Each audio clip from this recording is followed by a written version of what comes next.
नमस्कार दोस्तों। आज की इस वीडियो में हम चर्चा करेंगे प्रेम विवाह में दो व्यक्ति है, एक की राशि यदि धनु राशि है और दूसरे की यदि मीन राशि है तो उनका जो प्रेम विवाह है वह किस प्रकार से आगे बढ़ेगा, दोनों राशियों की जो एक्सपेक्टेशन है वो किस प्रकार की है, समझ किस प्रकार की है, उनके पॉजिटिव नेगेटिव एस्पेक्ट्स किस प्रकार के हैं, उनका संपूर्ण व्यक्तित्व किस प्रकार का है, सभी के बारे में डिटेल में चर्चा इस वीडियो में हम करने वाले हैं। तो सबसे पहले है हमें ये जानना बहुत ही ज़रूरी है कि दोनों राशियों का जो संपूर्ण व्यक्तित्व है वो किस प्रकार का है, उनकी एक्सपेक्टेशन किस प्रकार की है। तो सबसे पहले हम जानकारी लेंगे धनु राशि के बारे में। धनु राशि के बारे में अगर कहा जाए तो काल पुरुष की कुंडली में भाग्य स्थान में या फिर नवम स्थान में आने वाली यह राशि है। इस राशि का जो स्वामी है वो गुरु है। यह जो राशि है पुरुष तत्व की है, अग्नि राशि है और द्वि स्वभाव इस राशि का माना जाता है। इनके व्यक्तित्व के बारे में अगर देखा जाए तो इनमें जो ऊर्जा का जो स्तर होता है वो काफ़ी अच्छा देखा जा सकता है। इसका जो तत्व है वो अग्नि है, पुरुष राशि होने के कारण इनमें जो ऊर्जा का जो तत्व होता है वो काफ़ी ज़्यादा देखा जा सकता है। इस वजह से ये जो व्यक्ति है बहुत ही ज़्यादा एक्टिव होते हैं। मतलब धनु राशि के व्यक्ति एक स्थान पर कभी स्थिर नहीं बैठ सकते, किसी ना किसी प्रकार का काम खुद करेंगे या फिर औरों से करवाएंगे। तो यह बात होती है। अब ये जो बात है पुरुष और स्त्री दोनों में भी ज़्यादा देखी जाती है। उसी प्रकार इन्हें घूमना फिरना ज़्यादा पसंद आता है, अलग अलग कल्चर के बारे में जानना इन्हें काफ़ी ज़्यादा पसंद आता है। और वैसे भी देखा जाए तो धनु जो राशि है वो घर से ज़्यादा घर के बाहर इन्हें बहुत अच्छा लगता है। खास करके ये जो राशि है फ्रीडम में रहने वाली राशि है। इस राशि को अगर दबाया जाए तो ये जो राशि है वो मानेगी नहीं। उसी प्रकार यह जो व्यक्ति है काफ़ी ज़्यादा एक्टिव नज़र आते हैं। कई दफ़ा आपको ये भी लग सकता है कि इनका जो संपूर्ण जो रखरखाव होता है, इनका जो संपूर्ण व्यक्तित्व होता है, इससे आपको ये थोड़ा सा गलतफहमी आपको हो सकती है कि इनमें जो एरोगेंस है या फिर इनमें जो ईगो है वो थोड़ा ज़्यादा है।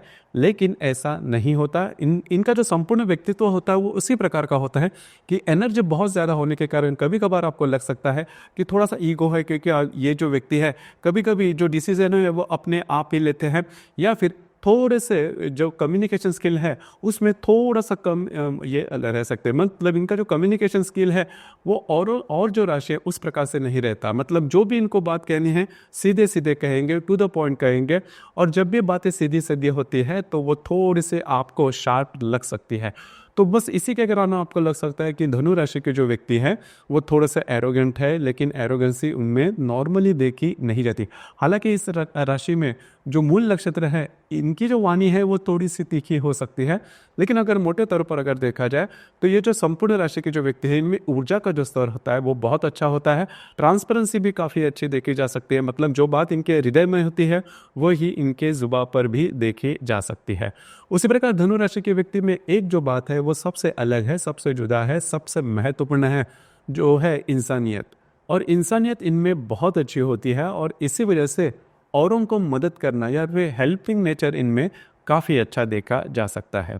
मतलब सामने वाला व्यक्ति दुख में है, व्यक्ति हो या कोई एनिमल हो, प्राणी पशु है, तो उनके बारे में भी सहृदयता जो है, हेल्पिंग जो नेचर है वो इनमें काफ़ी अच्छा देखा जा सकता है। दौड़ के जाएंगे सामने वाला व्यक्ति, इनके परिचय का हो या न हो, लेकिन मदद करने की जो भावनाएं होती है ये इनमें बहुत अच्छे देखी जा सकते हैं। इसी वजह से ये जो व्यक्ति है घर से ज़्यादा घर के बाहर मतलब समाज में बहुत ही ज़्यादा फेमस रहते हैं। इनकी जो प्रतिमा होती है, इनकी जो इमेज होती है समाज में वो काफ़ी अच्छी देखी जा सकती है। उसी प्रकार धनु राशि के व्यक्ति जो है इनमें ज्ञान का जो भाव होता है वो बहुत अच्छा देखा जा सकता है। अंडरस्टैंडिंग लेवल जो होती है वो भी काफ़ी अच्छी देखी जा सकती है। गुरु की राशि होने के कारण ये जो भावनाएं होती है वो बहुत अच्छी होती है। ग्रास्पिंग काफ़ी अच्छा होता है, आकलन शक्ति, ग्रहण शक्ति इनमें काफ़ी अच्छी देखी जा सकती है। स्कूल कॉलेजेस की जो एजुकेशन होती है उसमें भी काफ़ी अच्छी तरीके से आगे बढ़ते हैं। सिर्फ एक बात है जिस पर थोड़ा ध्यान देना आवश्यक है, वो है डिसीजन पावर। वे स्वभाव के राशि होने के कारण इनमें जो डिसीजन पावर होती है वो थोड़ी सी कम होती है। मतलब जल्दी से डिसीजन नहीं ले पाते, किसी भी बात पे करना है नहीं करना है इसी डिलेमा में जाते हैं। मतलब जल्दी से निर्णय नहीं लेते और करीबन इसी वजह के कारण जीवन के बहुत ज़्यादा जो अपॉर्चुनिटी है वो खो देते हैं।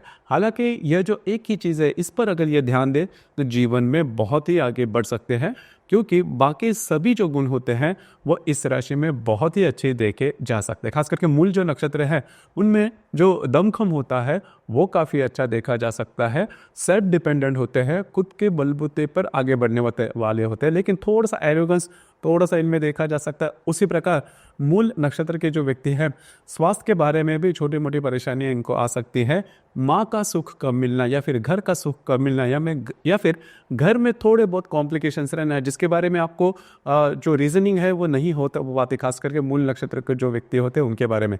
तो यही जो बात होती है। लेकिन बाकी अगर देखा जाए तो करियर के मामले में या फिर बौद्धिक स्तर भी इनका बहुत ही अच्छा देखा जा सकता है। उसी प्रकार बाकी जो 2 नक्षत्र है, पूर्वाषाढ़ और उत्तराषाढ़ नक्षत्र, इनमें जो बातें हैं वो काफ़ी अच्छी देखी जा सकती है। कुल मिला के देखा जाए या फिर मोटे तौर पर अगर देखा जाए तो संपूर्ण जो धनु राशि है, इनका अगर आपको मूलभूत जो नेचर है, जो भी अभी हमने गिनवाया, वो अगर ठीक ठीक से आपको समझ में आ जाए तो आपके लिए उनके साथ जो अटैचमेंट है वो काफ़ी अच्छी आप कर सकते हो। इसके बाद हम चर्चा करेंगे मीन राशि के बारे में। मीन राशि के बारे में अगर कहा जाए तो कालपुरुष की कुंडली में व्यय भाव में या फिर द्वादश स्थान में आने वाली राशि है, स्त्री राशि है। इस राशि का जो स्वामी है वो गुरु है। इस राशि का जो तत्व है वह जल तत्व है और द्विस्वभाव की यह राशि है। तो ये जो संपूर्ण राशि है, मतलब जो मीन राशि है, इसमें जो स्त्री तत्व है वो बहुत ही ज़्यादा देखा जा सकता है, बहुत ही ज़्यादा हेल्पफुल होते हैं और बहुत ही ज़्यादा भाव देखे जा सकते हैं। इनमें सबसे इनके जो यूएस पे हम कह सकते हैं या फिर सबसे बड़ी बात इनमें देखी जा सकती है वो होता है इनका सौंदर्य।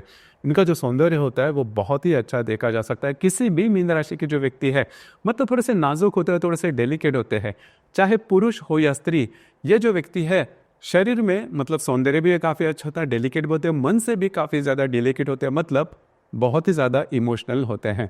जीवन की हर जो बात है वो इमोशन से ही जोड़ते हैं और इनके लिए विश्वास जो है वो काफ़ी ज़्यादा मायने रखता है। इनके जीवन में कभी भी ये जो व्यक्ति है प्रैक्टिकल रूप में नहीं देखते, इसी वजह से रिलेशनशिप ये काफ़ी अच्छी तरीके से मेंटेन करते हैं। मतलब आपको इनके साथ इंटरेक्ट करने के बाद आपको ये लग सकता है कि रिलेशनशिप के मामले में ये बहुत ही ज़्यादा सीरियस होते हैं और सामने वाले को हर तरीके से सर्विस देने के लिए या फिर रिलेशनशिप मेंटेन करने के लिए हर जो प्रयत्न है वो करेंगे, हर एफर्ट लेंगे, जो कि बहुत ही अच्छी बात होती है। लेकिन यहाँ पर यह भी बात है कि इस राशि की जो स्त्री या फिर पुरुष है, छोटी छोटी बातों को लेकर, मतलब आपके वाणी से छोटा सा छोटा शब्द भी अगर निकल जाए जो कि गलत है तो वही शब्द लेकर बैठेंगे। और यही बात उसे ये जो व्यक्ति है, मतलब इनका कभी खुश रहेंगे कभी नाखुश रहेंगे, दिन में कहीं पर ये जो बातें हैं वो होती है। इसी वजह से इनको पूरी तरह से खुश रखना करीबन कठिन होता है, क्योंकि छोटी छोटी बातों के लेकर ये जो व्यक्ति है बहुत ज़्यादा सोच विचार करते हैं। दूसरी ज़्यादा महत्वपूर्ण बात, बहुत ही ज़्यादा ट्रांसपेरेंसी इनमें देखी जा सकती है। जो बात इनके हृदय में होती है वही जुबान पर होती है, लेकिन तीखी वाणी कभी नहीं देखी जा सकती, जो कि काफ़ी अच्छी बात है। हमेशा ये सोचते हैं कि अपनी तरह से सामने, मतलब इनकी वजह से सामने वाला जो व्यक्ति है वो दुखी ना हो, जो कि बहुत अच्छी बात है। अब इनमें भी जो अकल शक्ति, ग्रह शक्ति काफ़ी अच्छी होती है, ज्ञान का जो भंडार या फिर अंडरस्टैंडिंग लेवल जो है वो मीन राशि की तरह किसी अन्य राशि में आप देख ही नहीं पाओगे। इसी वजह से रिलेशनशिप के मामले में ये जो राशि है वो काफ़ी अच्छी मानी जा सकती है। दूसरी ज़्यादा महत्वपूर्ण बात, इनका जो रहन सहन होता है वो नॉर्मल होता है। और एक जो बात है जो कि बाकी किसी राशि में देखी नहीं जा सकती, वो है मीन राशि में जो लक फैक्टर होता है वो बहुत अच्छा होता है।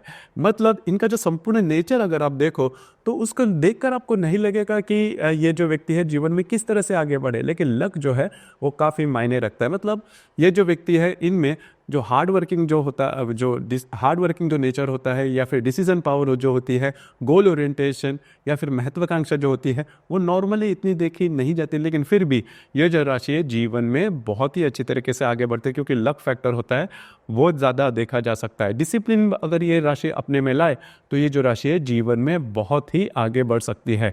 कई दफ़ा स्पेंडिंग के मामले में भी ये जो राशि है वो थोड़ी सी ज़्यादा होती है, तो स्पेंडिंग के ऊपर भी थोड़ा ध्यान देना आवश्यक है। और ट्रस्टवर्दी नेचर इनमें बहुत ही अच्छा देखा जा सकता है। सामने वाले व्यक्ति पर सीधे सीधे फेथ करते हैं, ट्रस्ट करते हैं, जिसकी वजह से इनको कभी कभी उसका खामियाजा भी भुगतना पड़ता है। बस आपको इसी के ऊपर थोड़ा ध्यान देना आवश्यक है। साइकोलॉजिकल कॉम्प्लिकेशन थोड़े ज़्यादा आते हैं, क्योंकि बहुत ही ज़्यादा इमोशनल होते हैं और इमोशन के चलते जो इनकी जो मानसिकता होती है हमेशा ऊपर नीचे होती रहती है। जैसे छोटे जो बच्चे हैं उनका जो नेचर होता है उसी प्रकार का इनका जो नेचर है वो देखा जा सकता है, चाहे वो पुरुष हो या स्त्री।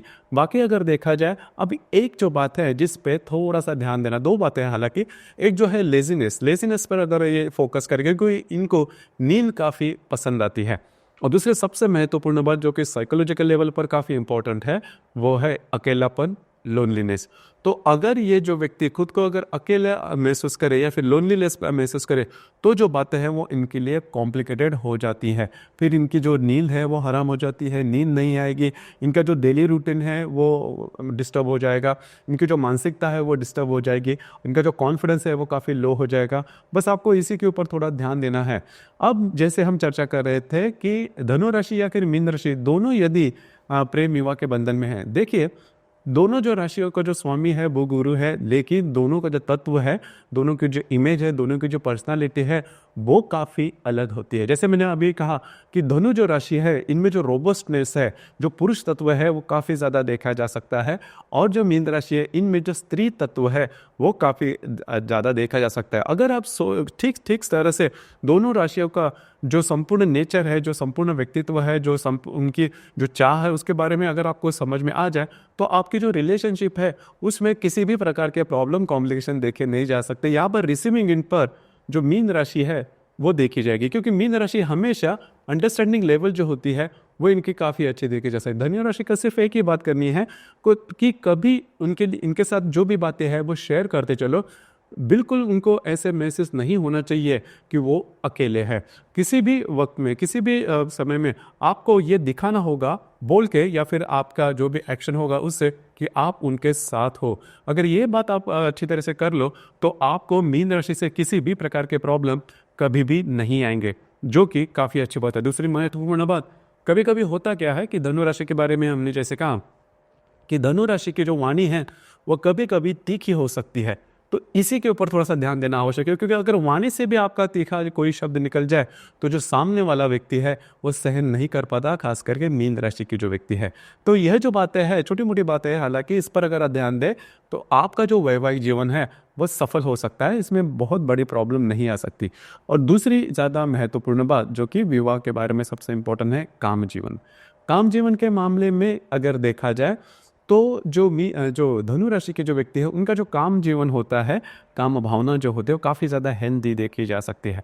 अब ये जो बात है जो मीन राशि है उसमें कम देखी जा सकती है, मतलब उनमें जो काम भावना जो होती ज़रूर है, लेकिन उसकी जो पोटेंस होती है वो थोड़ी कम देखी जा सकती है शारीरिक लेवल पर यहाँ पर आपकी कुंडली में शुक्र जो है वो काफ़ी महत्वपूर्ण रोल निभाता है। लेकिन मोटे तौर पर अगर देखा जाए तो मीन राशि, जैसे मैंने कहा, ये पूरी तरह से फेमिनाइन राशि है, वो इनिशिएटिव जल्दी नहीं लेगी, या फिर जो काम भावना की जो एनर्जी है वो थोड़ी कम देखी जा सकती है। हालांकि इन चीज़ों पर आपको थोड़ा सा ध्यान देना होगा, क्योंकि इस बातों से भी आप दौर में नोकझोंक होने की संभावना थोड़ी ज़्यादा बनती है। लेकिन मोटे तौर पर अगर देखा जाए दोनों राशि की जो अंडरस्टैंडिंग लेवल है, हेल्पिंग नेचर जो है वो काफ़ी अच्छा देखा जा सकता है। जो बातें मैंने गिनवाई वो अगर धनु राशि के व्यक्ति ध्यान में ले तो आपके जो वैवाहिक जीवन है उसमें किसी भी प्रकार के प्रॉब्लम कॉम्प्लिकेशन देखे नहीं जाएंगे। इसके बावजूद अगर कोई प्रॉब्लम आती है तो आपकी जो कुंडली है वो देखनी ज़्यादा आवश्यक होती है, क्योंकि जो अभी हमने राशि के बारे में कहा वो सिर्फ और सिर्फ चंद्रमा के आधार पर राशि होती है। हर एक कुंडली में चंद्रमा के अतिरिक्त बाकी 11 ग्रह भी होते हैं और वो अलग अलग राशि में, अलग अलग नक्षत्र में या फिर एस्पेक्ट बनाकर चलते हैं। तो कुंडली के बारे में पूरी तरह से अगर देखा जाए तो उसके बाद ही जो भी प्रॉब्लम है, मतलब आ रहे हैं या फिर आप आने वाले हैं या फिर जिसके बारे में आप ज़्यादा सोच रहे हो उसके बारे में ज़्यादा मार्गदर्शन किया जा सकता है। तो दोस्तों ये था प्रेम विवाह में धनु राशि और मीन राशि अगर है तो उनका जो वैवाहिक जीवन है वो किस प्रकार का होगा, इस विषय पर चर्चा। धन्यवाद।